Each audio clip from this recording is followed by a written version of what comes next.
Welcome to the I Am Your Friend podcast. I am your host, Aiden Licker. Thank you so much for tuning in. This episode is a conversation that I had with my friend Jake Samson. It was recorded in December of 2022, right before I moved to New York. And my whole plan during that time was I wanted to have just like a backlog of episodes so I could move here and just come here with all these episodes ready to go so I could just continue putting them out.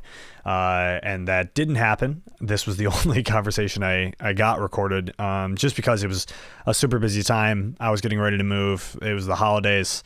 And then I was hoping to but that time between Christmas and New Year's when people are home and just kind of have free time, I was hoping to kind of use that week to log some episodes, and we got hit with a giant snowstorm in Buffalo. So that kind of threw a wrench and everything. So this was the only episode I had, and I wanted to put it out eventually. But, I just, as I've talked about previously since starting this back up, it was obviously a big adjustment period moving here. And it was just kind of a lot. And I don't know, I knew I had the episode and I didn't want to just put it out randomly without a plan. So I was like, all right, once I feel like starting it back up again, I'll do an episode or two and then, throw that one in there. Because it is a good conversation. Jake's a great guy, very funny comedian. And this was a few months after he had just won the Buffalo's Funniest contest at Helium Comedy Club. So we talk a little bit about that, and the benefits he was reaping from that. And we go into just how we got into comedy. Very similar backgrounds between the two of us. Classic Buffalo conversation again, like it was last week with Brendan, where we both kind of grew up going to Catholic school and different parts of Buffalo, and grew up kind of anxious guys in different ways. And Jake and I get into a conversation basically about how comedy helped us in our personal lives as well, and getting out of our comfort zone. So it's a really cool conversation, and I really hope you like it. Before I get into that, happy Halloween, first of all, right? Halloween's a weird holiday, and I have gone back and forth with it in my life. Obviously, as a kid, it's the best. And then I feel like in high school is where it starts to change a little bit. And then college is where if you went to any sort of party school for college, Halloween is the best. Halloween at a party school is the funnest time. It revamps the Halloween feeling, but in a completely new way because there's alcohol involved. And alcohol on Halloween is fun, dude. And then I feel like after college, I wanted to try to keep the party going somehow with Halloween. But as I've talked on here before, that time after college was really a tough time for me. And I remember the Halloweens were dark after college, where I was trying to still figure out how to have fun with it, but didn't have a solid plan. And I did not have a good time. So I feel like Halloween, it was hard for me to get into the spirit of it during those years. But I gotta say, first Halloween in New York, amazing. New York just does holidays. It gets taken to the nth degree every time, I'm noticing. So fun. The vibes in the city are unbelievable. And last night, Saturday of Halloween weekend, getting on the train during Halloween and everybody's dressed up and everybody looks like they're about to have the best time. I was having a conversation. I went to a Halloween party last night and I was having a conversation with a friend about it. And they were like, yeah, the subway during Halloween is super fun. It's the best. And it's because everybody's dressed up for all the reasons I already mentioned. But what I noticed is that is the first acceptable time I've noticed in New York where it's okay to talk to strangers on the subway. New York has this really weird thing about it where you're surrounded by millions of people and nobody talks to each other. Waiting for the train, you can have 100 people on a platform and nobody will say a word to each other. Everybody's just got their AirPods in and doing their own thing. And it's definitely a common theme for people to feel lonely in the city, which is, obviously paradoxical because there's millions of people here. How can you feel lonely surrounded by millions of people? But it's hard to connect with people here. And I think, generationally, we're just kind of like we've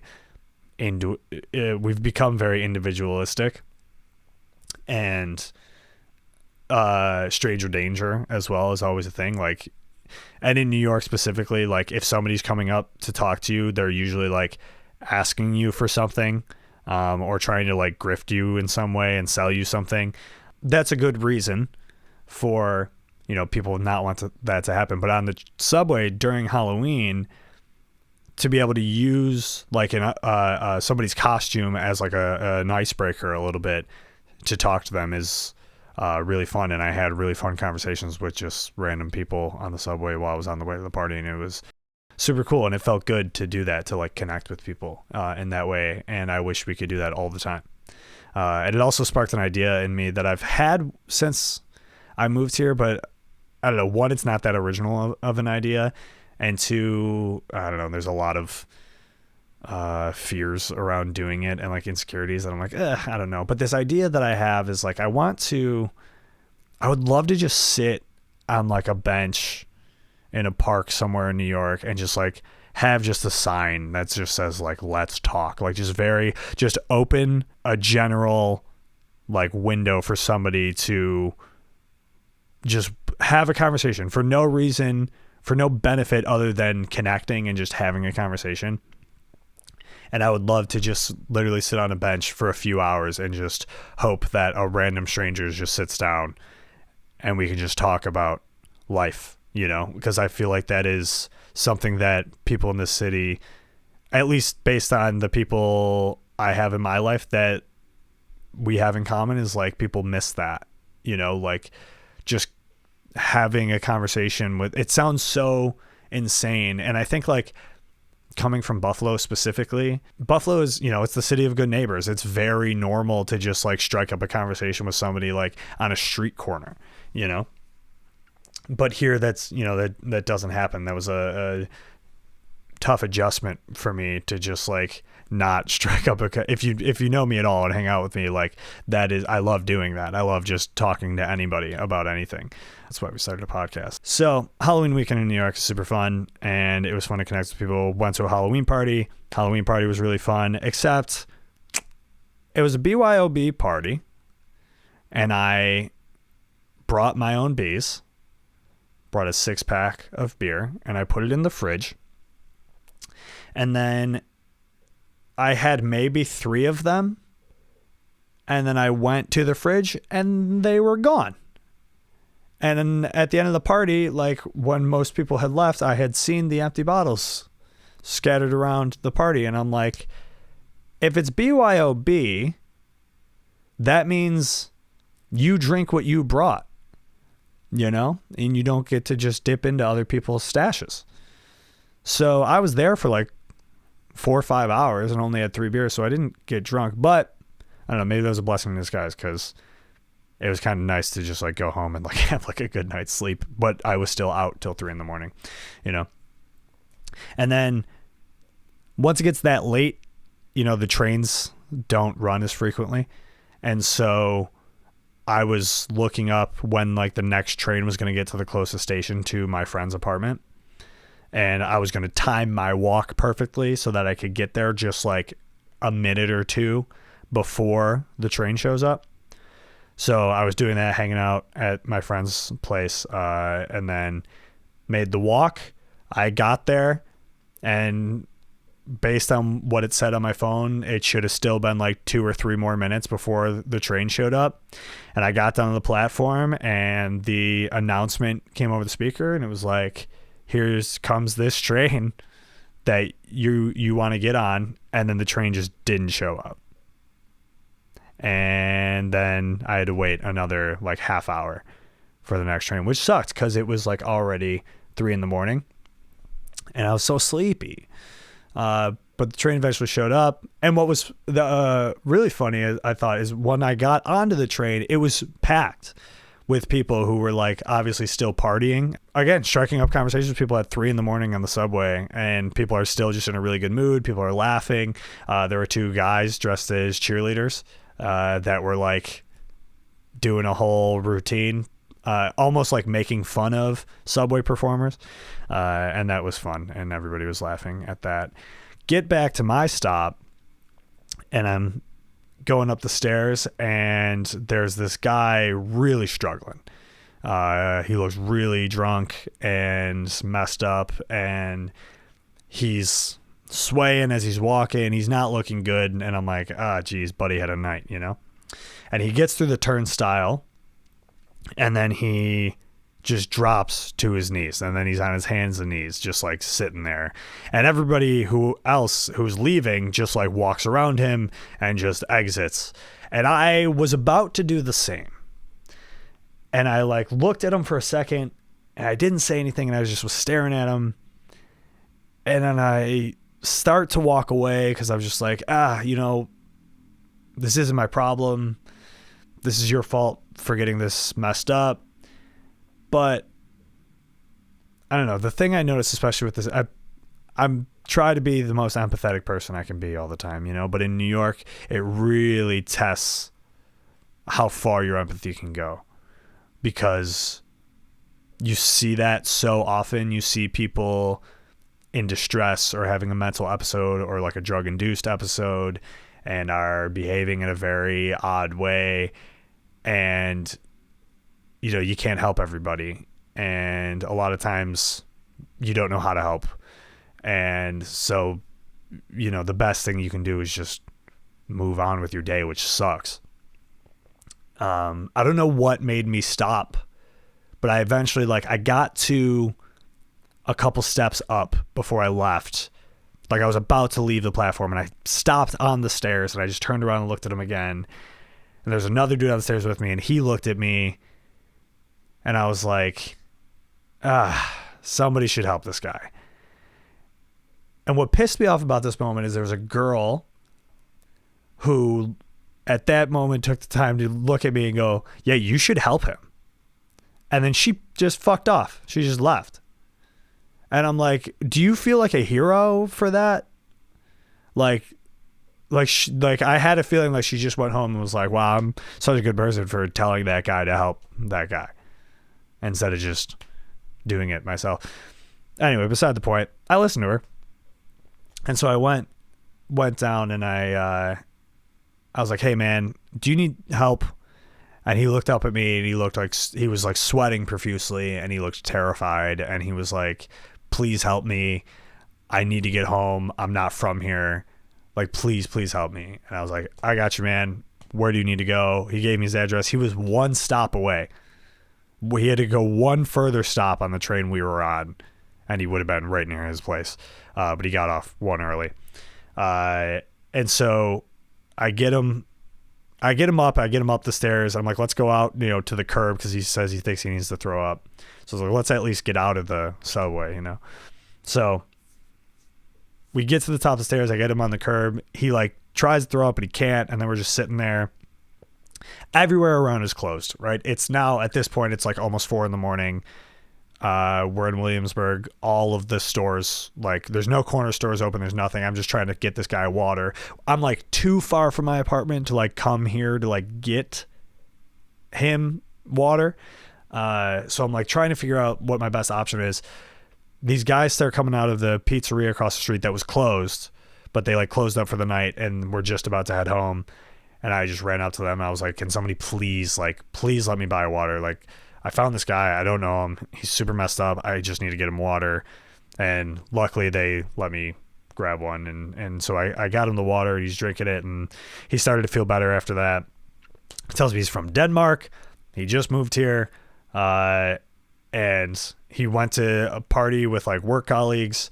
He said he was just drinking. He's never done drugs in his life. And, you know, I don't know what happened, but he said he thinks somebody put something in something he was drinking, and he said he felt like he started to freak out, and he was profusely sweating, and I got him his water, whatever, and he just kept thanking me, and I got him an Uber and got him into the Uber, and he took my number, and then he texted me this morning and was extremely thankful and grateful. He gave me a hug before he left.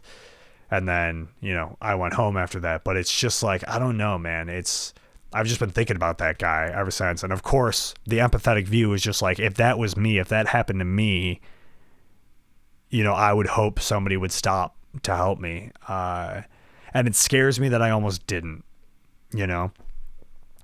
And because my first thought was just to be like, oh, this is just some like frat kid who got too fucked up at a party and now he's crawling around the subway. And, you know, I'm sure he'll be fine. You know, I don't have to do anything for this guy. But it turns out, you know, it was somebody who thought they might have been drugged and he was scared and alone. And it just put a lot into perspective of like, okay, I need to be, yes, this city does test your empathy, but, you know, I need to be better about helping people when I can, I suppose, you know, and not just brushing it aside and being like, he'll figure it out, you know. Crazy way to end the night. All this to say that I felt much more in the Halloween spirit this year. And I've been having a good time, and I've been watching a lot of my favorite like comfort Halloween movies. And the fall here is the best. It was also 80 degrees yesterday. But I already had planned my costume to be Kurt Cobain, with like a cardigan that he, in the style of like he would wear. So over a flannel. So not the best, weather, but I already planned it and I wasn't going back, you know? And luckily, people knew what I was, which is fun. And it was a good time. And I hope everybody had a fun and safe Halloween weekend and has a fun Halloween this week. The day of Halloween, once you're at this point, unless you have kids, like doesn't really matter, you know, but it's still fun. And I'm just going to watch some movies and stuff. Anyway, enjoyed this conversation with my friend Jake, and I hope everybody has a great week, and I'll talk to you next time. Friendship, for example, is a real gift. It's an insane world. In it there is one sanity, the loyalty of old friends. You're the best friends anybody ever had. Alone, bad, friend, good. Bubba was my best good friend. I had to make sure that he was okay. Friendship and family, these are the things that matter. Can we just become best friends? Yep. Push my friends again and I'll bind you. Thanks, Mike. You're my best friend here. Lose one friend, lose all friends, lose yourself. We ride together, we die together. Bad boys for life. That's what friends are for, right? Friends? Louis, I think this is the beginning of a beautiful friendship. If you're not over here in 15 minutes, you can find a new best friend. You've been saying that since the 5th grade. My one, like, I don't know about regret, but like the toughest part for me from moving right now is that I just started doing comedy in February and like just started building relationships with all the comics in the scene. And like, I feel bad. Like it kind of sucks that like I didn't get closer with a lot of people, you know? So it'll make them like you more though when you leave. maybe. Yeah. Got out early before I could ruin it. Like, who was that guy? Really? Yeah. Just leave it as a mystery. Yeah. That's almost cooler. Yeah. So I originally wanted to have you on right after the contest, which now feels like forever ago. Yeah. But winner of the Buffalo's Funniest contest, congrats. Hell yeah, thank you, sir. Well deserved. Every set I saw you do, you murdered, so it was dope. Sir. And dude, you made the final. You said first year. That's fuck yeah. Well, semifinal. It's not anything crazy, but either way. Yeah, but it was an achievement for sure, and made me feel like I was doing something right. So I did enjoy doing that. But what's it been like reaping the benefits of it? Oh, it has been Get those free chicken fingers at Helium Comedy Club. That's true. The beverages at Helium have been good, but besides that, dude, it's just bad intros. It's just people saying I'm Buffalo's funniest, and then everyone in the crowd saying, "No, you're not," during my set, just because. Wait, really?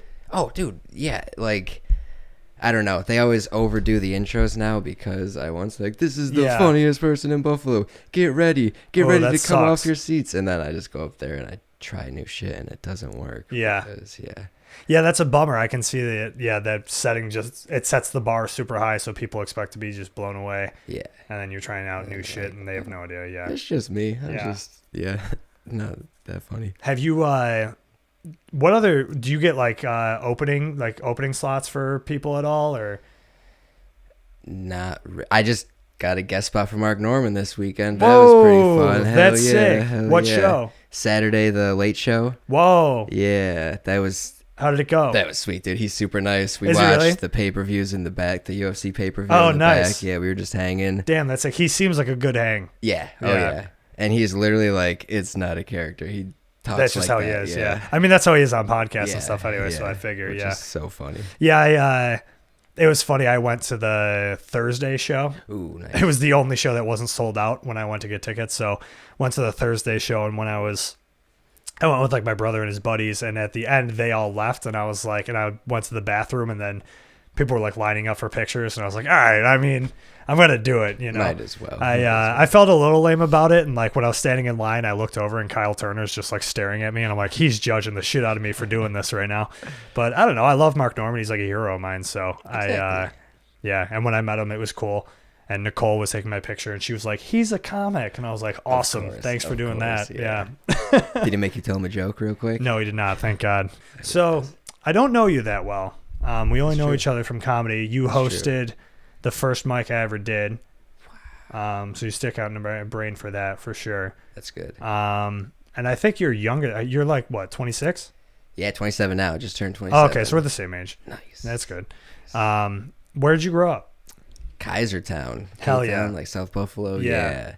Oh, yeah. Catholic schoolboy from Nice. a Polish neighborhood. Yeah, classic Yeah. Buffalo story. Not a lot of kids, a lot of old people in my neighborhood. Yeah. Right off Clinton. Yeah. Oh, yeah. That's all Kaisertown is to me. In my brain, Pumpernick is fed. just I'm off Clinton. a Pumpernick fed Yeah. fed child. Yo, yeah. there's a place in Kaisertown I really like called Guzzo's. There it is. Guzzo's Hotspot. That's where I get my pizza from. Dude, yeah. Guzzo's is fire. Really, really good food. That would be best chicken fingers. Really? Oh yeah. I believe it. My best friend lives in Kaisertown, so we get Guzzo's all the time. Nice. It's good shit. That's the go-to. Better than Molino's. Okay. Those are the feuding pizza places next to each other. Yeah, and I always take my car to Granado's as well, which is right on Clinton in Kaisertown. Yeah, so shout out Kaisertown for real. Shouts K-Town. Yeah. What Catholic did you go to? Catholic high school? Catholic school all the way through? Oh, I went to like 4 Catholic schools. Yeah, I went to 3 Catholic grade schools. Nice. St. Bernard's in K-Town, St. Joseph's in Cheektowaga, a little farther out, and then 14 Holy Helpers Nice. in West Seneca, right around. Yeah, my here-ish. aunt is a teacher at 14 Holy Hours. Ah, Yeah. no way. If you had Mrs. Heisner at all. Mrs. Heisner. Yeah. Yeah, that was my science teacher. Yep. She's the shit. Yeah. Yeah, that's my aunt. Oh, no way. Oh, she was great. Yeah, she did the DARE classes too. Oh, really? so- That's super funny. Sorry. Yeah. I failed the DARE, but I think we all. I actually never took DARE. Isn't that crazy? They That like is. didn't have it at St. Martin's for some reason, and then I switched to public school. And when I switched, everybody had already taken it. got out I don't. easy. Yeah, I don't know. I mean, I still did drugs, so Yeah, but you don't feel guilt when you. not at all. Yeah, no, that's it was lucky. awesome. Yeah, I was just That's doing it. And I'm lucky. like, this is the best. There's no reason for me not to do this. I never pledged against this. Yeah, exactly. Yeah, I was not going back on anything, so it was dope for sure. I did do the pledge of. I remember signing one pledge, which is fucked up that they do that they make you do that. Oh yeah. I think in 6th grade they made us sign a pledge or for like abstinence or something like that. So I No, broke we- that one. We went to different Catholic school dudes. I had the anti-abstinence contract I had to sign. Yeah, they were like, They you were gotta "Put be it pumping out babies. Put that out. Yeah, Yeah. that makes sense. Yeah. And then what high school did you go to? St. Mary's, Lancaster. Oh, nice.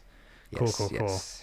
And you and Pisker started comedy together, didn't you? Yeah. Did you guys go same- to high school together? Yeah, Nice. that's where I met him. Yeah, he's been the same height since high school. I was like Oh, a foot really? shorter. Yeah, Yeah, so- he's like 7'3". dude. He was opposite in high school. He was like on the basketball team and stuff, football and whatnot. What? Yeah, He was an athlete? Yeah, I know, right? That's crazy. Big stoner now, but yeah, he was. Dude, he was all clean shaven in high school. He had the short sleeve and the tie combo. He was one of those guys. That's a really good combo. That's like the old Yeah. school punk combo. I fuck with that combo. Yeah. Yeah, heavy. What kind of kid were you in high school? Nerd. I was a gamer nerd heavy, dude. Oh, really? Every Call of Duty that came out had it. I took dance instead of gym class because Damn, that's sick. I was scared of getting beat up because I was very small. Yeah. Yeah. I Did was you like, get beat up? no. Wait, Because no one knew I went. You were scared of getting beat up, so you took dance? Yeah, well, because no one knew I went to that school because I was that small. I just like. Oh, okay. You yeah, just blended in. yeah. St. Mary's is huge, isn't it? Big school? Somewhat, yeah. I had like 100 kids in my graduating Oh, okay, class. not so that. it But I mean, was- for a Catholic school, that's pretty big. Yeah. Yeah. Yeah. But yeah, dude, I was tiny. I was like 4'8" until like junior year. Wow. I'm still not tall, but Yeah. that's an improvement. And when did you start smoking pot? Probably 16. Nice. Yeah, that's junior the year. good age. I Yeah. feel like that's the average probably if I had yeah. to guess. Oh yeah. And then did you? So you were a nerd, but were you like good in school or no? No, that's the worst thing about it. I was a not smart nerd. Yeah. I was the opposite. I got good grades, but I sucked at video games. Oh. Yeah, I was like the worst nerd. Oh, so you had like no cred from either side. Yeah. Because you could. Oh man. Yeah, it was terrible. That's tough. Yeah, and what was funny is because like I was always like a creative type. I thought I was supposed to have shitty grades because like all of my heroes were like we dropped out or like we're failing out or something. I'm like, damn, bro, I was on honor roll like all the time. I'm a fucking loser. It just makes sense. Yeah, maybe that's why I haven't amounted to anything yet. Anyway, Were you not an Adderall kid? Were you not a? no, Dude, I probably should have been. Oh yeah. Yeah, I mean, I guess not because I was able to like still get good grades, but I definitely have the ADHD for sure. I was a big time Adderall kid. Yeah, Yeah. like actually prescribed. Oh yeah. Yeah, Yeah, for all of high school and even before. I think a little too young. I like 7th grade. I had Adderall. yeah, that's young I was for just sure. jacked up in math class, just ready to learn. But Yeah. it for sure helped my grades. That's for Yeah. sure. Yeah. Well, did you graduate high school? Yes. Nice. Good for Damn, dude. Well, I'm just saying, I know some people who didn't. I know people in the comedy world who did not, or That's like fair. in our local scene who did Yeah, not, but who yeah. are like not dumb by any means. You know what I mean? Yeah. I just said all my heroes dropped out of high school, so it's not a dig by any means. Yeah, yeah. No, I did though. I barely. I failed one of my exams really bad, and then my teacher just was like, "Take this home and fix it." Nice. And then, Yeah, that's dope. Shout out those teachers. Shouts. Yeah, Shouts. those are the best. Yeah. I can't say your names. You might get in trouble, but shouts. Sure. Yeah. Yeah. And then when did you get into comedy? Like 2017, I was old enough to drink. I was 21, I think, Yeah. just 21 that year, and doing literally nothing. I was at a pool hall with Jake Pisker, and he's like, "Dude, I'm going to open mic comedy tomorrow. You should come watch." And I went to watch, and then I was like, "Oh man, everyone here sucks. I'm gonna do this." Where was it at? Milky's. Nice. Yes. Classic. And I bombed so hard. Yeah, of course. So hard. Yeah. Probably for the first month I did it, I bombed every time I went up. I feel like mine was the same. Yeah. I was the same thing. It was like I got into it because of Max. Max was my buddy just through like the music scene. Oh yeah. Just from being like a guy who came to shows, and so like he was just like friends with, we had a lot of mutual friends, so we became homies. And then he started doing stand up in Spain, which is fucking crazy. And then when he when he first came home after the pandemic, I was in like a place of just like severe seasonal depression. It was like January, and I was like, I just need any reason to get out of my house. And so Max was always posting about going to Mike, so I'm like, I'm gonna come watch, like just go hang out. And then I did, and literally same thing. Is like, I'm like, dude, some of these people fucking blow. And I was like, I can do this. But my thing was, they blew, but I couldn't talk shit because I was like, because they're doing it. You know what I mean? So I was like, all right, so I'm gonna give it a go. And then the first one I did was Nietzsche's in February that you guys hosted, and it was a themed night for some reason. Oh yeah. And I remember everybody giving me shit, being like, oh, your first mic's going to be on a themed night? They're like, that's not a good idea. And I was like, I don't even know what that means. And I don't think there's been a themed night since. We've been struggling. There's some coming, but it's just a writing exercise. I just like writing exercises. Yeah. No, it's cool. Yeah. I really like the idea of it. I just haven't gotten a chance to do one. Yeah. And I remember doing that, and it was like a villain or comic book hero type of thing. You had a weird costume on. Oh, so it must have been Tuesday, like 2/22. Oh, probably, yeah. Is that the significance of that? Yeah, because like Two-Face, like the Batman. Oh. Yeah, I was so confused by In that. I had hindsight, no pretty idea what was going stupid. In hindsight, No, I like stupid, that. I like that. For the nerds, it's cool. Yes, exactly. I just had no idea what was going on. And then I remember trying to panic write something. And then I was like, on my first night of ever doing stand-up, and I just was like, ditched it, just whatever. And I remember going up absolutely terrified with like, and my legs were shaking. It was like a pretty busy night at Nietzsche's too. Like, it was terrifying. But after I got done, I was like, fuck yeah. So worth it. Always so worth it. And then after that, it was just like every day. It was like Yes. every mic I could go to, I went to. Got the bug. Hell yeah. Got the bug, baby. And I loved it. That was the first thing that made me stop. Like, I stopped picking up my guitar for like the first time in like my entire life, because I just was like, no, this is where I'm at right now. It was very cool. Hell yeah. I actually quit rap too. I used to be a little SoundCloud rapper. Same. I was a SoundCloud rapper in high school. Nice. Yeah, really bad. What was the name? Marcello. That was my great grandfather's name, and I just thought it sounded cool. I like that. What was yours? I used to go by Cool Whip. Yo, that's kind of fire. Cool Whip with a K. Yeah. Yo, let's go. That's worse. That's worse, but I like it. Yeah, dude. I was not very hip, but it's okay. Yeah. We're suburban white kids. That's what we do. I mean, not suburban. I'm definitely more suburban, but no, but still. literally, I wanted to be in a band. Didn't know any instruments. My friend convinced me to just download some music software on my computer. That's it. Yeah. If I was good at instruments, would not have rapped. I would have been like a grunge kid. But yeah. Well, I had played in bands, but I was in like punk bands, and then like heavy music became really popular when I was in high school. And so like all the guys in my band wanted to play like heavier music, and I was like, I'm not into that. And so then I was like, maybe I can just do like the singer-songwriter thing with like acoustic stuff. And I was like, nobody likes this. Everybody I know either listens to rap or like metal music. So I was like, let's see what rapping does for me. You know what I mean? And so that's how I started doing that. And it went okay. I did a couple of shows. Put out a mixtape. I didn't even get any shows. Yeah. Do you know who Chris Webby is? Yeah. I opened for Chris Webby at the Waiting Room. That was like the height of my success. Oh, hell yeah. And that's it. That's all I got out of that. Dude, that name is so cool. You should bring it back. Marcello, yeah. Maybe I will. Maybe when I get to New York. Just a one-name comic, yeah. Oh, for the comedy. Either or just have it as your rap alter ego. Yeah. Just come back to the right. rap game. See, the thing was also with comedy is my name I felt like was a good comedian name, because like I was always embarrassed of my last name being Liquor, and I was like, you know, if I wanted to be famous doing something, I was like, the only thing I think I could be is like a comic or something, you know, because it's just like, I don't know, I felt like I wouldn't get respect for any other art form. And then what was funny is like the first time I did like the OSB mic, Lockwood like skipped over me. I hadn't met him yet. And I was like, hey man, I was like, I think like I got skipped. Like, and he was like, oh, I thought that was a joke. Like I didn't even know that was a real name. Yeah. Damn. Yeah. Which now getting to know him his is name very is John Lockwood. That's what I'm saying, bro. He sounds like a professional wrestler. So yeah. Chilling with Mark Normand is definitely, I would say, a perk. That was yeah. And the show went well. You did well. Yeah, I think so. I only got 5 minutes, luckily. Yeah. So I just got to do type 5 and get the hell out of there. I'm sure you did better than the guest spot that I saw on the Thursday show. Oh. Yeah. Who was it? Some dude from Montreal. Oh, okay. And he bombed. And he was 23. And I don't know, anytime a comic goes up and is like, yeah, I'm only 21 or 20, I'm just like, you don't even know pain yet. Yeah. You know?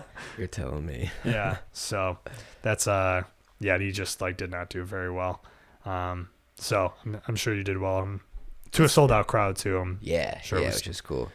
But it's like such an awkward spot because even at the beginning of the show, Kyle said all the people on the show, and then he did a set, and he's like, "Oh, by the way, we have a guest spot. Right. Here's Jake Samson." And then I went out there, and I'm like, did he introduce you as Buffalo's Funniest comic? Yes, too? of course. Yeah, you have to. Yeah. And I'm like, well, I'm more excited to be here than you guys are for me to be here. And literally everyone in the crowd was like, correct. Yeah, bummer. We don't want you here. Yeah, it's tough, man. It's tough because, like, people, I don't know, Buffalo's such a weird place because people have such a pride for it, but, like, absolutely no love for, like, local artists at all in like comedy or music. Like no one wants to go see a local person, you know what I mean? True. Like they only care about the celebrity level of things, you know? All pride, no support. That is true. Yeah, that's a good way to put it. Hating on things. Yeah, it's a bummer. And I always like, I don't know, once I got into it and like realized that like I didn't even know like a comedy scene existed. So like once I realized it, I was like, dude, this is so sick, and like people need to appreciate this more. So I always try to like rep all the mics and everything, like especially on the pod and on social media, that people need to start coming out more because it is super cool. It's thriving. It's always growing. Bunch of new comics all the time. So, and all the mics are super fun. So, and you'd be surprised how many people don't know there's comedians in Buffalo. Dude, I mean, I had no idea. Yeah. I knew. Same until I started. I knew. I've been friends with Sam Minnie for a while, so like I knew her and I knew she did it, but I didn't know like anything else about it, you know? Yeah. I knew Josh, what is that dude's name? Josh Blue? Potter? No, the other guy. Josh Blue, the guy with the Cerebral palsy? No, I totally got his name wrong. Joe Pera. That's the only Buffalo comic I knew. Yeah. Yeah, I knew Joe until Pera I as well, started. yeah. And then, But I just assumed, I didn't think that Joe Pera did comedy in Buffalo, you know? yeah, exactly. Yeah, I thought Like he I was just like, from oh, he's here. right. Yeah. He's from here, but he's in New York, you know? Yeah. Yeah. And then I was a big Segura fan, like early on, like right when like his first Netflix special came out in like 2014. So I started following him pretty closely then. And that's when, you know, and him and Josh Potter, or he started putting on Josh Potter, and that's when I learned about him too. And then that was like it. Like that's all I knew. So That is huge for Potter. Do you know how that ever happened? I assume from Segura just playing here. Like I'm guessing Potter opened for him once. That's so cool. Yeah, and that's Tom so probably cool. just really liked him. Yeah. And that's what I think is like, I don't know. Like when I look at like the trajectory of like trying to be an actual professional comic, it's like if you're in Buffalo, it's like, you know, doing what you're doing, you know, hosting a mic has to be like the best thing, like one of the best things you can do, I think, just because you get so much like of working out, you know, where it's like in between comics, you can still try out like little one-liner jokes and stuff like that. You just get so much practice. Yeah. And you know, it just gets you networked. It's like, I don't know, it seems like best case scenario. And then, you know, getting to feature at Helium and just hoping that somebody coming through is like, I like you. That's true. Yeah. Little Sasquatch, maybe a little Sasquatch. Yeah. Are you opening for him? No. Oh, okay. No. I know you got beef with Sass. I got beef, dude. Yo, Yeah. no. I saw him open for Shane and I thought he did all right. But I'm also like, I don't know, I'm a fan of his, like, I was 100% being a hater because I wanted it to be me. Sure. That's Yeah. what it really was. Yeah. But I love that, though, for a comic to bring the whole... That's true. Like, bringing out new comics and, like, on tour with them, that's sick. Just I'm sure it happened because somebody else did it for him, you know? Yeah, and if they hit a few cities in a row, just... Yeah. It's so cool, just hanging with your boys. Or Speaking of puppets, that, if you got a puppet in your act. Like shout out to anyone. puppets, yeah. That's a lost art. Dude. Yeah, Jeff Dunham killed that one, I think. Or just prop comics in general. I've been dying to think of some props. I can't... Yeah. I don't have the Maybe brain with, like, for it, Gallagher passing, it'll, like, start a new renaissance of prop comics. Yeah. Yeah. I don't know. It makes me laugh. I like the props. Yeah, it's interesting like when you look into like the history of comedy because like it's not that old. It like became a thing in like the 60s and 70s. So like, but when you go back, there were like all different types of like there wasn't just like the storytelling stand up like that is like the mainstream of comedy that we know today. It was prop comics. Yeah. And, impressionists like were like a big thing. I mean, now it's just like comics who can do impressions, not really like their main shtick, you know. Imagine like 5 comics showing up to the open mic with just a fucking chest, a yeah. giant chest. The back of Nietzsche's is just yeah, that would be nuts. Oh, that'd be great.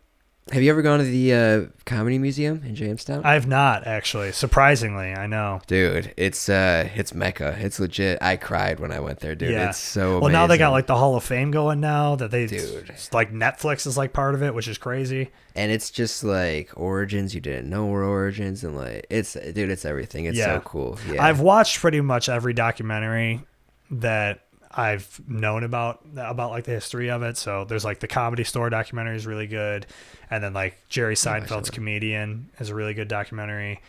And then there's another one I watched. Oh, the George Carlin doc. Oh yeah, really good. Yeah. So all of those go into. I mean, the George Carlin one really because he was like one of the pioneers of it. So it is super interesting. It's fascinating to me of just like how it's like totally evolved. And it kind of just like the 80s really are like what sparked what we know today. It's like, yeah, really interesting. It's wild. Yeah. It's like, it really is so new. So the way everything else has evolved, comedy hasn't really evolved like that yet. Like, the way music has gone so many crazy directions. I feel like comedy hasn't yet. I always am comparing music and comedy, and I do find it just like from doing the both of those things. It's like, it is fascinating how like it does seem kind of like they would be similar, but they're so different. Yeah. Like, I mean, that was when I first started like telling my friends I was doing comedy and stuff. And they were like, "You're not funny. Why are you doing that?" After they got over that, they were like, "But shouldn't you be good at it because like you talk on stage as like a musician?" And I'm like, "Not even close. It's like a completely different ballgame." Yeah. But I do think doing comedy has made me better at like when I'm like playing in my band, like talking between songs and stuff. It like just makes it easier. I'm just way more comfortable doing like stage banter now because of comedy. So Dude, this made me better at everything talking wise. I Dude, was same. a bad talker before. Really? I'm still a bad talker, but yeah. I think you're doing fine. I was about to say one-on-one conversations. I was horrible before comedy, just because I didn't want to like talk to anybody. Right. But it's for sure helped with that. And Are you an anxious guy? oh, for sure. Yeah. But not really anymore, which is crazy. I was gonna say it kind of has done the same for me. Where I mean, I've always kind of been able to talk to people and everything, but there's definitely times when I overthink my conversations or like what I'm gonna say or stutter over my words, and I definitely think that comedy has helped me a lot with that. It just gives you a boost of confidence like no other because you kind of just put yourself on the edge of a cliff essentially. Yeah, and kind of teaches me how to handle other situations too, like.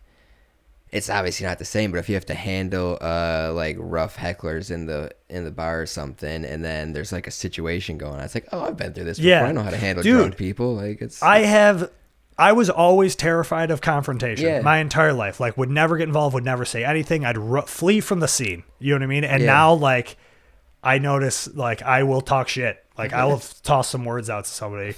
I noticed it last weekend. I was doing a little weekend run with the band Super American that I tour manage, and we were in Ottawa, and the guy some dude running the show was being a fucking dickhead for no reason, and I just was like an ass, like something I would never do. Usually I would just like let it go, whatever, avoid it, and I just like pushed back on this dude. And kind of just gave him the business. And then I was just like, and I realized it right away. I was like, what the fuck was that? Like, I never do that. And I think doing comedy has definitely made me feel more confident and kind of like give me a little backbone. Yeah. So it's good all around, I think. Hell yeah. Mainly good. There's definitely some cons, but mainly good. What are the cons? The drinking, the weeknight drinking. As I take a sip of my beer. No, that was definitely an issue. Like once I was doing it every day, I remember there was in the fall, I went on tour, and the touring's the same. Like when you're on tour with a band, like you're drinking every night also. Like as soon as you get to the venue, there's a bunch of beer in the green room. Yeah. And everybody's crushing it. So that was like the whole tour. So I drank every day on tour. It was a 3-week tour. And then I got home and immediately hit the mics again, and I'm drinking every day. And then there was one point where I was like, I've been drinking every day for like 36 days. Like I did not, and I wasn't getting drunk. Yeah. But like I've had a beer at least every day for like 36 days in a row, and then I had to chill for a little bit. But yeah, that was the thing that I definitely had a wake up call after going to open mics every night at bars, and it's just like, well, I'm here, and especially at the beginning when you're like very nervous to go up, it's like I need a beer just to like shake the nerves a little bit, and that's a dangerous. And then the adrenaline after, you need another one. Right. It's a slippery slope for sure. Yeah. So now I just started bringing weed with me to the mics, and that's the move for sure. That's the way. Yeah. Yeah, I mean, luckily I work early enough where I can't like stay late anymore and really drink, but it was bad when I started. The first couple of years, I would say. Pre-pandemic. I think the pandemic was good for me for that reason. What's funny is I stopped drinking in 2019. Stopped because I just like, I don't know. I had like gotten out of college. I graduated college in 2017, and I went to Fredonia and was like big part of the party culture there, you know, binge drinking nonstop. And it got to a point where like after college, I like couldn't stop doing that. Where it was like, I just like every time I was going out, it was like, oh, okay, I can get an Uber. So I know like I have a place to stay. So like as long as those two things were checked off, it's like I can drink as much as I want. So I did, and just like nonstop, like until I fell asleep just drinking, you know. So I was like, all right, I just have to stop drinking until I figure this out. So I stopped drinking for 8 months, and then the pandemic hit. And after like a month living inside with my entire family, I was like, I need a fucking beer. Yeah, you went a month? Yeah, a month in. Yeah. That's what broke me. Crushing gallons of wine the whole pandemic. Just gallons. Big red wine, sugary, like $5 things. Yeah. A lot, dude. Yeah. Bad. I love red wine. Oh, it's so good. It's so good. It's yeah. That'll be my last drink. If I know I'm about to die, big glass of wine. Yeah. My death row Game of drink. Thrones shit. Yeah. Where were you living during the pandemic? With my parents in Kaisertown still. Nice. Yeah.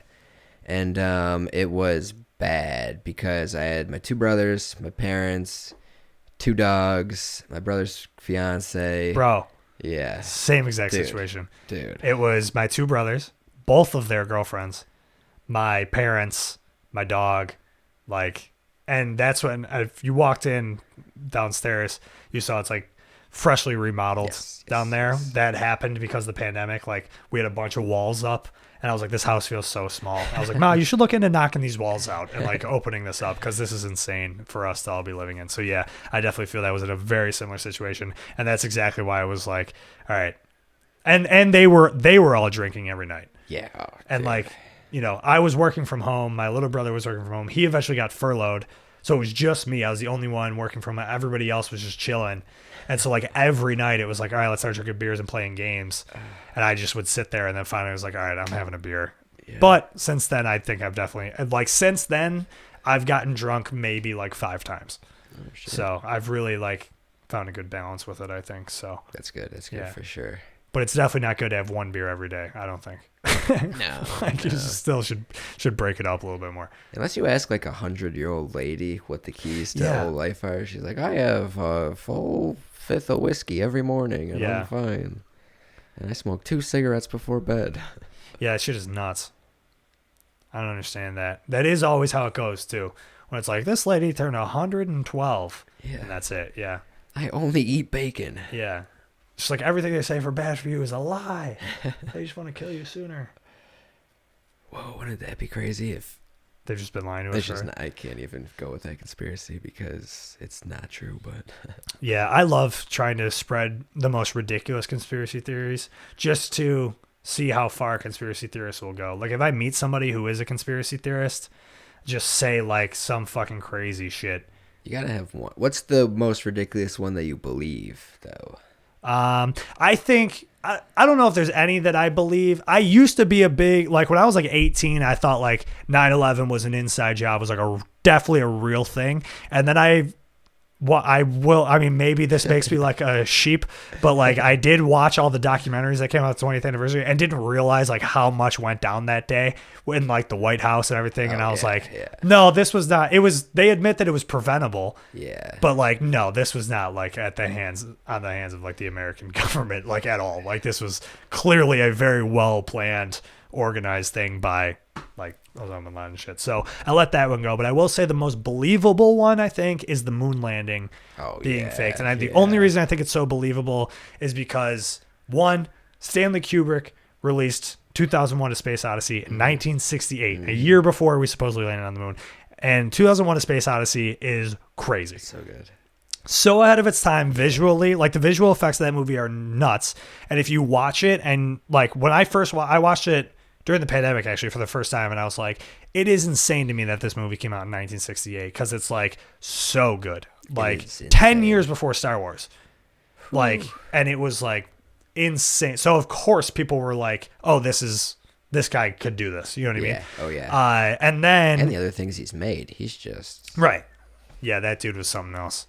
I went down a big Kubrick rabbit hole during the pandemic. It was really fun. I still have a few to knock out, but I really like everything he's ever done. Oh, dude. But the other thing with the moon landing is that because we were in like this space race with Russia, and it was just like US versus Russia for like the whole 60s of like who was the superior country and shit. And like we had this whole anti-communism campaign going on. So of course, why wouldn't we also claim, spread some shit that like we were also ahead in the space discovery thing. But like, I don't know. I also believe, like, the thing with conspiracy theories is there's always that thing that like of how many people would have to be on board with faking it. And it's like for the moon landing, it was like 1,500 people would have been part of that operation that would have had to keep quiet. And there's just no way. That's the crazy you know what I mean? Yeah. And like Neil Armstrong and Buzz Aldrich, is that his name? I don't remember. That's what makes me believe that it is fake, dude. Oh, really? How mad Buzz gets? Which one? Buzz Aldrin. He's the one who like fights people over it. He makes like real smug comments, all the time about like, yeah, dude. So you think that's like a cover up for it? He's like insecure about it. Just I've seen him on a couple shows saying things that's like, it's like almost like breaking the fourth wall that it is a conspiracy. Right. It's just like wink, wink. Yeah. Okay. Yeah. See, that's like, I don't know. But that could just be him trolling. I've never heard anybody like super smart and credible say anything. You know what I mean? Like That's the problem. Yeah, they're all like, Yeah. get a job, hippie. Right. And I'm like, no, you're right. Yeah, and I tend to believe those people. And maybe they're the ones that are all in on it. But then, like, isn't everybody in it? You know? It's like, I don't know. I don't know. When I was like 18, like 17, 18, you know what it was? I was a cook. I was a line cook. Yeah. And all the other line cooks those are the biggest. If there's an epidemic of conspiracy theorists, it started with the line cooks at every restaurant you've ever been to. For sure. And so I was working as a line cook, and all those motherfuckers, like, that's why big the conspiracy facts are theorists. also jumbled, because kitchens are crazy and there's so much going on. Right, that yeah, it's they're like, yelling over shit. And Yeah. you're like, wait a minute, I didn't hear that right. And then that's we all never getting- went to the moon? Yeah, What? right. That makes sense. Yeah. So that's where. So when I was like 17, 18, I was like big into conspiracies. I was also like a libertarian. Like I was like, yeah, no, taxation is theft. Yeah. And then and then I went to college and got brainwashed. Yeah. And now I'm just like, conspiracy theories are dumb. I remember having a conversation. My buddy who was in Kaisertown was like getting real down the YouTube rabbit hole of conspiracy theories. That's a Kaisertown trait. It's just how the internet's wired there. Yeah. It's just like suggested to you. But yeah, he was like going down the rabbit hole of YouTube and talking to me about it. And I go, listen, man, I've been where you've been. And believe me, life is just easier if you just listen to what the government's telling you. Like, That's what I've learned. believe that they're not lying to you. You'll be a much happier person. I lost all trace of conspiracy theorism the day they announced you need a vaccine to go to Bills games. I was like, okay. Sign me up. I'm not getting rid Dropped of the all of seasons. them. Yeah, You're like, the Earth is super round, actually. Yeah. Well, that's the one I'm still holding on to. I've never been to the edge, so I can't. No, the one I'm holding on to is, and I will believe this till the day I die, dude, Stevie Wonder is not fully blind. The fact that it even ever got brought up is how I know that he's not. Something about it, dude. He's my not. question for any conspiracy theory is always, what would be the purpose of lying about it?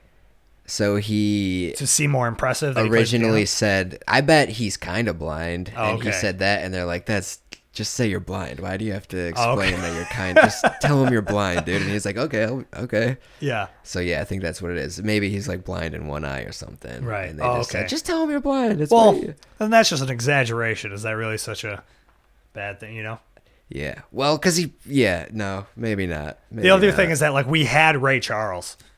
Yeah, so exactly. It's just like, Ray Charles was blind, Stevie. Why are you pretending to be? Right. I don't know. Yeah. Maybe I Ray like Charles that. wasn't blind either. Maybe. Yeah, that's a good point. I think he was, though.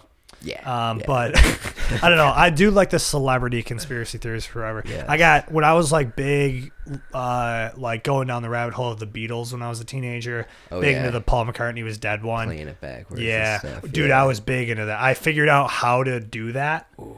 Like I found a software that you could play audio backwards, and I got big into like finding everything down the Led Zeppelin rabbit hole of like. Dude, you play the wrong song backwards. You don't want what comes out of that. Dude. Yeah. Yeah, no, it's crazy. I remember one time I was at my aunt's house and I was doing the Stairway to Heaven thing backwards, and she like freaked out. She's like, "Can you turn that off, please?" Because this is all about like Satan and shit. And I was like 15, like, yeah. Oh man. Yeah, no, I've never played any songs backwards. I was always too scared. I went to too many Catholic schools, dude. I thought I was gonna get possessed or something. Yeah, I stopped going to Catholic school after 5th grade, so I just became a demon at that point. Yeah. Damn, that was like the mass exodus. My first Catholic school closed in 5th grade. Whoa. Yeah. Yeah, mine did too. Yeah, that's like why I left. 2005. Yeah. Yeah, I was at St. Martin's, which became Notre Dame. Notre Dame. Yeah, Yeah, after those that, are basketball rivals. Really? Those bums. Yeah. And you were where at that point? When we played 14 them, Holy 14 Helpers? Holy Yeah, that Helpers, makes sense. I played on the basketball team at St. Martin's. Whoa. Yeah, I mean 5th grade, it's like nothing. I wasn't big enough to play in 5th grade. But that makes sense. I Yeah. was there. I was always like slightly above average height. Nice. Not to brag or anything. I'm sorry. I don't mean to make you feel bad. You know what, man? You just been dissing me this whole time. Do you ever lie about your height? I used to, but then people see you in person, and it's like you're not that. Yeah. Well, I used to only say 5'7" because I think 5'7" is I would the believe only you were cool. 5'7". How tall are you? 5'6". I mean, all right. I think you're allowed 1 inch. You know? That's true. That's true. My license says 5'5", dude. I'm that's not a bummer. 5'5". Yeah. But yeah. But yeah, I always said 5'7" just because it sounds cool. It's like the one cool short height to be, but I'm not 5'7". Yeah. I can't lie to the people. There's a new TikTok trend going on where they ask guys how tall they are, and then they go, all right, cool, I'm going to measure you. And they bust out a tape measure, and these dudes crumble. So many 5'9" dudes saying they're 6'2". It's crazy. Like, with their full chest being like 6'2", and they're like, can I measure you? And they're like, yeah. Well, I was like, bro, what are you doing? I guess if you're taller than a girl, you might think her height perception is off and she can't tell how tall you are, but I'm the same height as girls, so it just doesn't. Yeah. My beef is that I am 6'2", and that's like the most common lie in height. So I'm like, well, now I look like the boy who cried wolf. You know what I mean? Because it's like no one's gonna believe me. Just say the inches. Yeah. 78. Yeah. I had to do that math. Yeah, that was tough. Yeah. That was always tough for me. I don't understand that. Like going to an amusement park when they're like, you have to be this many inches. I'm like, bro, just say what it is. You know? I still have or at the trauma from doctor. those. Oh yeah. Yeah. Yeah, you were a kid who probably couldn't go on a lot of rides, huh? No, none. Not. Which I was terrified as a kid. Same. So I didn't go on a roller coaster until I was 22. Really? Yeah. Oh yeah, I was pretty old too. Yeah, I never liked it as a kid. Yeah, I was Final terrified. Destination, dude. I don't want to get Final Destination. Yeah, you know, I think you know what? I blame my parents. They're big news watchers. Ooh, yeah. Love the news. The news was always on TV in my house. And I think that is the reason I was an anxious kid, is because I would just sit there and just see all of these terrible things that were like, I was terrified as a kid that I was going to get kidnapped. Oh, and I didn't know how it worked. I didn't know it was like, you know, at the mall, if you get left alone. Like, I fully thought someone just climbs into your window and takes you out of your bed and, like, just takes you because they want you. That was my interpretation from watching the news. And I was terrified of that. But I think on the news I saw one time, like, a roller coaster, like, derailed or something. And I was like 5 when I saw it. And I was like, nope, never getting on one of those. And I didn't until I was 22. Shit. Well, which one did you go on? Went on the Man of Steel at Darien Lake. Yeah, that's a good one. I don't know if that was my first one, but it was that. So I was going to Darien Lake to see Third Eye Blind. Nice. And I was going with a bunch of my buddies, and I had leaked the info that I had never been on a roller coaster. And they were like, all right, we're doing all of them. And I was like, and at that point, I'm like, all right, I'm 22. Like, what am I afraid of at this point? You know, it's like time to get over it. I think we went to go on the Man of Steel first, but it was raining. This story is so fucking doesn't matter at all. But Shots roller coasters. Yeah, but then I think we went on. I went on the Raptor. I think that was the first one. Ooh, I like that one. Yeah, and then Man of Steel right after, and then I went on every roller coaster in the park. Yeah, heck yeah, it was sick. It was invigorating. I felt so free. Yes. Yeah, a big. Besides therapy, that was the most growth I've ever done, I think. Oh yeah, yeah, that is true. Facing a fear like that. Yeah. That's nice. You a therapy guy at all? No. Never? Not, I went before, and my small talk was too bad. She was like, you don't have anything to say. Get out of here. Yeah, that's a bummer. Yeah. Yeah, you do have to be ready to be open, which is the hard part for sure. I got these walls, man. Yeah, I feel you, man. Does that hurt you in relationships? Oh, probably for sure. Yeah. I wouldn't know. I don't have any, but probably because I don't go to therapy. Have you've never had like a serious relationship? A couple, not in the past couple years though. I'm on like, what's the word? Hiatus. Yeah. But yeah, because I had a couple, they either went good or bad, but I didn't like either. Like I almost liked it worse when it went good, because then it's like, oh no, then it's I'm harder the to one end who's it. gonna Yeah. I feel that. But yeah, I just psyched myself out for a little bit, retired, and now I'm I'm married to the game, dude. I'm married to this. Hell yeah, dude. Comedy. Yeah. No, I feel that for sure. I definitely like I listen to a lot of comics podcasts and stuff, and listen to how like they struggle in relationships, because I mean, married to the game is a good way to put it. But like it is like, you dedicating as much time to it as you do. It can definitely be tough to make time for it, but. And I never want to bring someone to a mic. Ever. Yeah. That was my thing, is like my girlfriend really wanted to go to one for a while, and I was like, they're like, you don't want to go to one. No. And then I brought her to Nietzsche's one time. She was like, oh, okay, yeah, I'm fine, not going to do. I'm like, yeah. Because it's like me working out new stuff. Like it's weird, and yeah. And it definitely made me like more nervous. Like for sure. That she was there and everything. Yeah, for sure. Definitely adds to it. Yeah. Because even if you have the greatest set ever and just the crowd's not liking it, it's like, oh no, now she's gonna think that. Like, right. Yeah. And then you're blaming it on the crowd. Yeah. And she's like, no. Yeah. Sure. Yeah. No, I see that though. I've heard people talk about that like bringing their dates to mics and stuff. I've seen it happen in person of like people bringing a date to a mic, and I'm just like, what are you doing? Like that seems so terrifying. Almost as bad as dating a comic. Oh. There it is. Yeah. Yeah. That's probably still the worst, is to intermingle. That's like dating a coworker, but right, dipping the pen in the company ink. Yeah, that's gotta be tough. And you're trying out bits on each doing other. Sets back to back. Yeah. Not good. Yeah. So you haven't, right? I mean, yeah, you're new to comedy, so you haven't dabbled, but yeah, no, I've had a girlfriend the whole time, and and I don't know if that would be the vibe even if I didn't. So it's not. Good to know. It's yeah. not. Yeah. So living the independent single life then, enjoying it. Heck yeah. Yeah. Are you still with your parents? No. I live like right after the pandemic. We all moved out. I still live with both my brothers and my brother's fiance, but we just bought a house. So nice. My brother and his fiance live upstairs, and me and my younger brother live downstairs. That's awesome. Yeah. Me and my little brother were talking about that, and during the pandemic, we were like, let's just buy a double, and then you live upstairs, I'll live downstairs, and we just never did that because we were broke. But yeah, where you guys live? North Buffalo, right by Hurdle. Nice. It was a fixer-upper for sure. It took like a bunch of BS work, but you and your brothers all manual labor guys? They are not at all. Oh, okay. And so you were doing bulk of the work, I'm sure. Yeah, but with house shit, I don't know what I had no idea what I was doing, so it was bad. It was bad for a little bit, but we got through it. We figured it out. Enough YouTube videos and tutorials got us through it. So yeah, YouTube's amazing, man. I've learned so much from that. I've done a lot of like house stuff around here and like at my girlfriend's place and stuff, and it's all just YouTube. It's my lifeline, dude. I love YouTube so much. An amazing time to be alive. Genius platform. Anybody who's ever like, oh man, I wish I could go back to what I'm like, no, what are you talking about? That sounds so hard.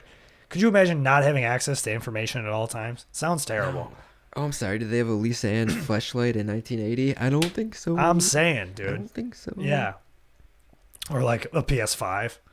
Or a PS5. Gonna go back to play an N64. Have you gone back to play an N64? Hell no. It sucks, dude. You think it's going to be awesome because it's like childhood. Yeah.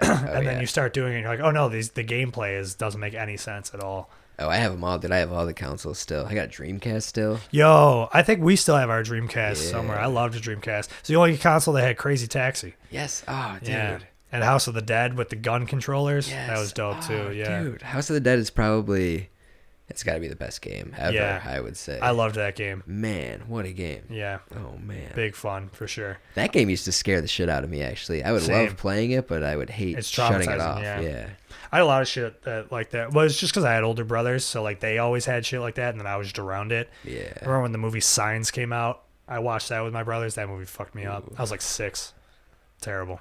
Yeah, I couldn't. I was terrified of scary movies when I was a kid. I couldn't do it. I still kind of am, but I still watch them. I just watched that movie Barbarian. Dude, that was good. Dude, that movie was fucking awesome. I did the mistake too. Like I ate the edible before, which the edible before the horror movie is always the worst mistake. The last time I did it was before The Conjuring, which was a mistake.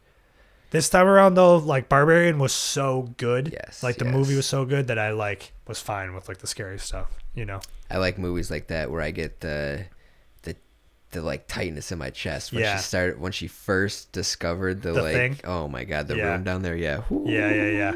Oh dude, like the build up is phenomenal. And then when like it finally gets there of what's going on, my hands were on my head, dude. I was like, and then it just cuts to like daytime and like Justin Long's story, and you're just like, what the fuck just happened, dude? Oh man, phenomenal movie, highly recommended. Yes, that's my big rec for the week is Barbarian. It's a good rec. I also watched Triangle of Sadness. That movie was really good. I heard that's really good. It's dope. It's like it kind of has the same like vibe as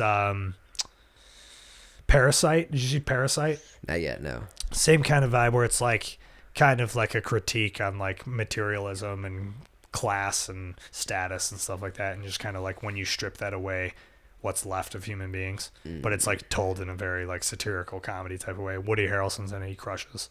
Oh, okay. Super good movie. I love a good Woody Harrelson. Yeah, I've been a big movie kick lately. Usually when the cold weather starts, it's like that's when I start binging shows. That's when I start watching movies and shit. What's the go-to genre? I change it up. There's really like no like great like comedies are like every once in a while, you know, and it usually is like a serious comedy. Like it's tough. So I wish there was more of that. But I usually am I'll either watch like something brand new that's like critically acclaimed, that's like usually like a more like artistic, like artsy fartsy, like I love like the A24 movies and shit. And then or I go and like I'll go back and watch like a classic. Like that's like, for example, like when I did like the Stanley Kubrick thing, or just like a movie that like I hear someone talk about, or like I made a list of like movies that I hear everybody talk about that I've never seen. Yeah, I have so like I've never seen The Godfather. So I got to watch that. And like, that's one example, but I have a whole list of like movies like that are like legendary that I've never seen. So every once in a while, we should watch together. Let's do it. Yeah. Hell yeah. So that's usually my vibe though. It's just like, it's usually one or the other. It's like, if there's a new movie out that I hear a lot of people talking about, I want to do that. Or it's, this is a good time to watch that movie that I've always wanted to see. Bust that vault open. Yeah, it's a good call. I also did a thing for a while where I was really into like the late 90s like comedies. So I feel like that was such a golden era. Dude, yeah. Of like Office Space and like Swingers. Yeah, like that shit I love those movies a lot. I've been trying to watch horror movies lately. That's why I watched Barbarian, but I can't find any. I don't know what to. I just watched X. I don't know if you saw X. I loved X. Yeah. I was thought it was dope. Yeah, it was pretty good. Yeah. It was pretty good. Yeah, it's my like two of the best things in the world, you know? Kid Cudi and titties, right? Yeah, that's exactly what I was going to say, yeah. I was going to say murder and porn, but... right. Yeah. Oh, I just consider that the same thing. Yeah. Yeah, no, you're right, though. Yeah. Right. And I guess they have like two. They also made a prequel or something. For yeah, I didn't watch that. I watched that. Yeah. Right. What the fuck is that? Pearl. Is Pearl. It Pearl? Thank you. I knew it was like an old lady's name. So that's about like the old lady in X when she was a kid. And it's played by the young girl from the first one. So who also she played the older version of Pearl as well. I don't know if you knew that. Yeah. So it was good. I don't know if it deserved its own movie, but like I don't know. It was a cool watch. It definitely felt like you were watching like a side story. It's like watching. I don't know. It's more of a performance art. It seems like than anything else. But I liked it. It was good. It was a fun watch. Cool. Yeah. Cool. You know what I've been watching recently? Bar Rescue. You ever watch Bar Rescue? I've seen a few episodes of Bar Rescue. Yeah. Man, it is so scripted, but I love it so much. Dude, I've never. Reality TV has been something that's just like I just never really like. I did before pre-streaming, like when it was just cable. It was like for sure. Yeah. You know, I was a big like MTV reality guy, but I loved like like Jackass and Viva La Bam and Wild Boys, like all that kind of shit. Robin Big. Those are my shit. I don't know if those count as reality. I feel like they do. Yeah. Dude, I was raised on the VH1 dating shows. Yeah. Like Flavor of Love. Flavor of Love. Rock of Love. Yeah. Charm Is Flavor of Love School. what like Tila Tequila was on? No, that was Shot of Love. Shot of Love with Tila Tequila. Yeah. Flavor of Love was Flavor Flav, Yeah, of course. Yeah. Rock of Love was Bret Michaels. Yep. I'm sure there were other ones. Charm School was all the girls from Rock of Love. So is that essentially like I never watched those shows. I remember seeing them, but they were like kind of like the Real World, like they're all like living in a house together. It was like The Bachelor, but with a trashy celebrity. Right. The Bachelor was. So Flavor Flav was the first one, and that one was a shit show, and it was just him and like a bunch of women. Yeah. Okay. Yeah, and for some reason Brigitte Nielsen was one of the women. Or no, she might not have been. She might have just been his girlfriend at the time. I don't fucking know. But they just fought every day for Flavor Flav for some reason, and everyone was like, "Oh, we gotta do this with other celebrities." Yeah, Flavor Flav's a weird choice, dude. I mean, I guess money is. Yeah. He's got money, but yeah, he was looking rough at the time. That's for sure. That's what I'm saying. For sure. And the girls were so hot. I think that's why I watched it when I was a kid. Of course. Girls were so hot. Uh-huh.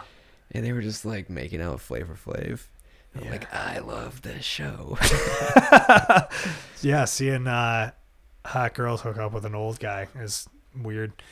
A really old guy. Yeah, he is. Who still had catchphrases. Yeah, of course. And he always wore the clock. Yeah. Oh, yeah.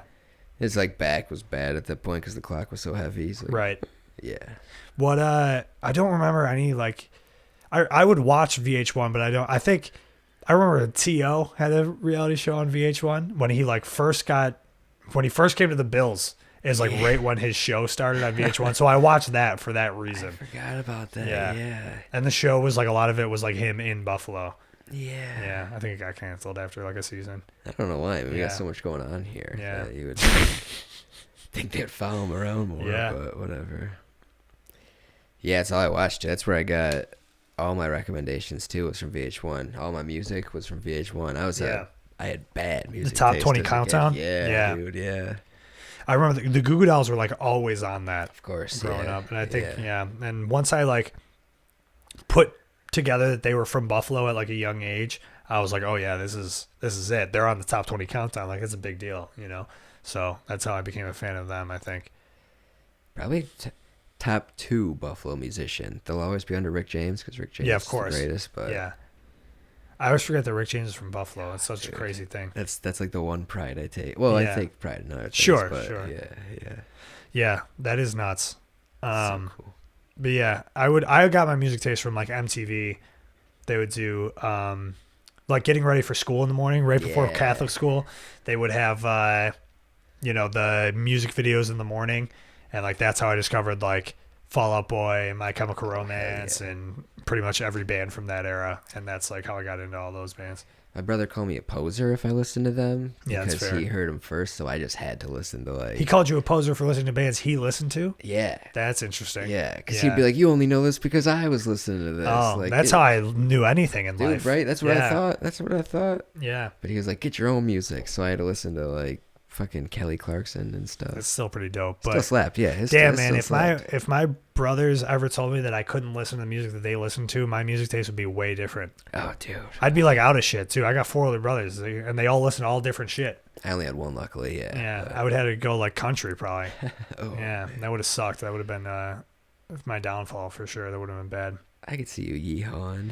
Maybe. I mean, my first musical love was Garth Brooks when I was a toddler. That was what I was first naturally drawn to. Oh, so maybe I've yeah. just been hiding from it, hiding from my true self. Just waiting to come out. Yeah. Just gonna do mushrooms one time and just be like, I'm country. Put a cowboy hat on while I'm tripping. You'd be like, this is it. Just feel the waves of it just connect.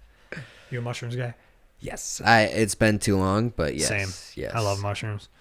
It's, what it is that's tough? It's it's hard to find 6 hours, I'm and a safe environment. Oh yeah, I love the woods. The woods is my Woods are the best. Yeah. I mean, the best trips I ever had are going to a cabin somewhere. I was just in Elkinville this weekend. That would have been a good time to do them. Didn't even think of that. But I was with people that don't do that. So that probably would have killed the vibe. I'm scared though, dude. I always have one emotional breakdown every time I do mushrooms. Yeah. Usually it's good though. Yeah. It But leads, I always not do when it's bad happening, stuff, but it yeah. leads to good things, I always text people though during it. I'm so sorry. I hide my phone away. Yeah. I have to. I'm not going to be on my phone. Well, the screen just makes me feel weird and it gives me anxiety. That too, yeah. If I'm tripping and I just start going on Twitter, I'm like, yeah, that's bad. Reading people's opinions. Yeah, dude, I'm bad with social media. I'm I work from home and so I'm just alone and bored all day. So I'm just always on it, dude. It's bad. Oh, yeah. I hate it. Gotta be. And there's just no, I've tried you know what I mean? I delete the apps and it's just well, now I'm just looking at them on a browser and they just look worse, but I'm still doing it. You know what I mean? So it's fucking terrible. Tried putting my phone in black and white. That was the thing. Ooh, did that help at all? No, it made it look cooler. It was vibey. I was like, wow, this is kind of sick. Yeah, it backfired for sure. Yeah. Usually the point of me tripping is wanting to disconnect from artificial things and trying to be more one with the universe, if you will. Of course, yes. Gotta Not be. to sound too hippie-ish about it, but You ever see God before, bro? no. Oh, no. Dude. Tell me more about that. I haven't on mushrooms. Yeah, I feel like that's not a mushrooms thing. I feel like that's more of a lot of acid or DMT and maybe ayahuasca. I don't know what ayahuasca does, but I would be scared to do that, yeah. I don't know. Yeah, I don't know. That shit's crazy. I don't like throwing up, so they say You throw up or you shit Yeah. a lot. Yeah, but apparently it's 10 years of therapy in an hour. I don't know if I want that either. Yeah, right. I can't even schedule one. Right. Yeah, I don't know. Neil Brennan is always on about it on like everything. Yeah. Every podcast he's ever done, he's talking about it. I know. And he always gets me like fired up and convinced to do it. I know. I'm like, what? It does. He does make it sound like it's very beneficial, but I'm just like, I don't know if I need that or really want it. Yeah. I don't know. I feel like a fighter who retired before he got CTE. Like I feel like I stopped doing psychedelics right before I got my brain like fried from perfect. it. Yeah. I mean, I've only ever done mushrooms. So, Nice. and it seems relatively safe. And there's also like a lot of medical benefits too. Yeah. I figure if something's Mushrooms are the shit. got a decent like medical benefits to it, I'm going to stick with that. So I really just stick with the weed and the mushrooms and I don't know, like ibuprofen. That's a good combo. I think so. Yeah. That's Portland sober. That's what they call it. I like that. I don't think that's true. But Yeah. that's a good thing if it is. Yeah. Did they? I think they just legalized mushrooms there or decriminalized it or something like that. Yeah, they did, yeah. It's coming, dude, I hope. I mean, weed's not even legal, I've heard yet, but I hope it all just floods in. Do you get weed from one of the sticker shops now? Yes. Yeah. I haven't yet. I grew my own. Ah. So I did one plant, and I've been chilling on that for a little bit. That's so I have nice. yet to buy from one of the sticker shops. It's pretty nice. I think, honestly, the like, res area down by... Like Irving? Yeah, I think that's better because it's got just way more shops and shit. But these are still good. These are fun. They have good carts. I get the carts from there. My brother and his fiance or wife now are growing mad weed too. So I feel bad buying weed, but I get the wax from there. The wax is good. Yeah. I had to get off the wax. That's the one thing that I felt was like frying my brain. It was like I can feel it. I can definitely feel it. I was big into it. I'm not gonna say I read a study. I listened to a guy talk about a study he read. It just always sounds smarter when you say that. There's another thing. I've listened to audiobooks sometimes, and I'm like, should I say I read this book or should I say I listened to it? Ooh, that's tricky. Yeah. It's like I retain the same information, you know. Yeah. But it sounds weird if I say I listen to the book. It sounds like I can't read, I which I fully can, by the way. He can. I saw him read before. Totally. Yeah, I can read for sure. Yeah. Wait, what did it say? What did the study? Oh yeah. The study said that I don't know. They're finding that like teenagers that are like doing dabs and shit, like a lot. There's like I don't know, some activating schizophrenia like early on for people and like fucking them up for that reason. Yeah. That like the concentrated weed, like or anything that's like 100% THC. Mm-hmm. And I'm like, that makes sense. I was big into dabbing in college and it was like terrible. Yeah. Yeah, I can. I definitely feel the cloudiness sometimes, but whatever. Do you do the full rig or do you just stick with? Oh, you do. Yeah, I do the rig. Yeah. You like it? Yes, I'm Yeah. a fan. Well, as long as you're not feeling schizophrenic, I'm sure it's fine. But yeah, dude. Yeah, no. Me and my other personalities like the West. We're totally good, bro. Yeah. It's definitely worse than weed. I feel like, but weed gets me paranoid as hell. Like, but dabs don't. No, it's like it almost like knocks me out. So I'm not. I'm just. Oh, okay. It overdoes it. Yeah. Like weed has me like people know I'm high. You know what? I tend to find that like whatever your substance of choice is with marijuana, whether it's like wax, edibles, or actual weed, like whatever you do the most of, if you do any of the other ones, like it'll fuck you up. That's true. Because like I do not do well with edibles. Like I usually stick with like five to 10 milligrams is like my max. But I know some people who can literally do like 100 milligrams of weed edibles. But there are also people that like only do edibles. Like they don't actually smoke weed. So it's like I don't get it. You know what I mean? Like it's just a weird thing where I find, and probably the same thing with like if you dab all the time, once you like switch to flower, it's like your body doesn't know how to deal with like the different kind of high. Yeah. That is weird that people that don't smoke weed are like, oh no, I just have edibles every once in a while. But dude, if I had it's an edible, nuts. I would like go to hell. Yeah. Literally go to hell.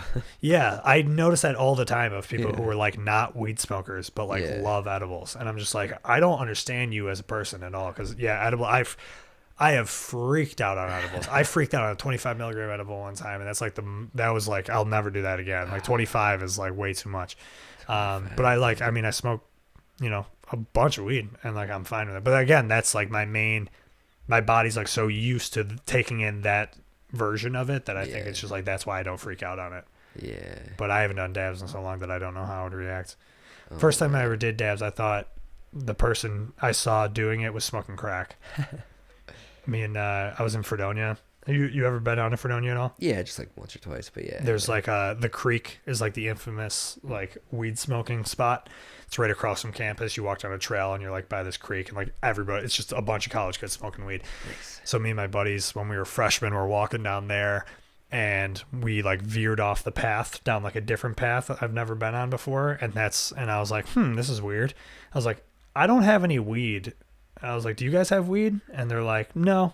And they're like, we're going to be fine, though. And then I was like, okay. And we were meeting up with one of the dude's buddies I didn't know. And we, like, happened upon this, like, clearing. And there's this dude sitting on a log with a rig and a blowtorch. And I've never seen dabs before. And he's, like, blowtorching this thing. And I'm just, like, in my head, I'm like, am I about to smoke crack? I'm gonna. But, like, I didn't think it would happen at, like, this point in my life. Yeah. And then they were like, no, this is just a different kind of weed. And I just believed him. And then I remember, dude, that shit was nuts. Goes down so smooth, and then just like coughing nonstop, and then it's just like slowly just and it feels like you just keep getting higher for like an hour. Yeah. Yeah. And you love that. Yeah. Yeah. I'm sure it's much different once you the way you have explain a it tolerance makes for me it. feel bad about. I'm just fucking with you. I'm not because I trying consider to, it the working man's weed, dude. Because I don't like smelling like weed at work. So No, I I just agree. Take a dab. Yeah. But I do agree that like a couple hours later, I'm like, whoa, why am I still high right now? Like, No, I think if you develop a tolerance for it and you can function on it, it's probably fine. I would just get sunk into the couch and just eat an insane amount of disgusting food. The munchies on the dabs were terrible. Yeah. Oh yeah. But I know some people that's just like that's their choice, that's their way of doing it. I got nothing against it. I'm just making jokes. Yeah. Besides that and the black tar heroin, dude, I don't do anything else. So you're totally fine. Yeah. Yeah. I'm clean. I'm Right. clean, man. Yeah, as long as you're not overdoing the Claritin D. Oh, dude, that's bad. That's actually bad for your kidneys. Do you know That's that? why you have to buy it at you have to go up to the counter and ask for it, and they have to check your ID. And apparently, you can make crystal meth with it too. Oh yeah. Yeah, or something like that. You can make something with it. But honestly, if you just snort a Claritin D, it's better than meth. Have you ever tried that? No, it probably clears your allergies out pretty well, though. Oh, dude, it clears up your third eye and everything. It's Really? Whoo. I believe that. It's legit. It's legit. You got any dates or anything, or just Tuesdays? Every Tuesday, Nietzsche's Rust Belt Comedy Showcase. It's the best, and nothing else. Nice. Yeah. Cool. Well, Dude, if you post this after you move, this could be my saying, congrats on the move, dude. Good luck on the move. You're gone now, but I hope you're killing it. And, this is kind of like time traveling. We're going to wrap this up. And I don't know if I'm going to close it with this. We did a lot of stuff that I'm probably going to be cut. But this is Jake Samson, everybody.